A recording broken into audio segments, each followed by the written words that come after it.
आज पप्पासनी मला एक प्रश्न विचारला, तू बोलतं काय करतस? मी बोललो जिम करतोय. नंतर बोलतो अजून काय करतं? मी बोललो बॉडी बनवते, पोरी म्हणजे पोरांना इन्स्पायर करते जिमला जायला. बोललो अजून रास कमी करते. तर पप्पूस अलगच बोलतं.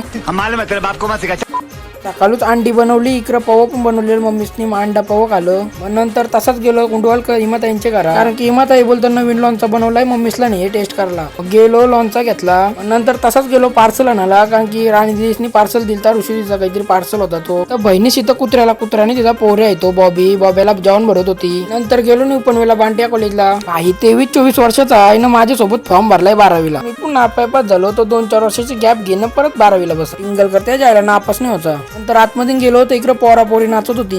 नंतर समोरच्या बाजूला आर्ट्सचं सर बसलेलं, तर ते बोलतो तुझं हॉल तिकीट दाखव. तर माझे हॉल तिकीट कॉमर्स होता, मला माहिती पण नाही. माझी ओरल सकाळचे चालू आहे ना, मला माहितीच नाही. मग नंतर 30 आकांची तर गेलो. आई किती दिवस पोरिकच आहे तर इकडेच राहिली. 4 वेळेला बोललो घरात चल तर लक्षच दे नाही लागलेली. तर इकडे मच्छी बनवली, तर आई इकडे चहा बनवत होती. नंतर खाऊन घेतला. इकडे लेशी बिशी होत्या, पण ते आपण काही खात नाही.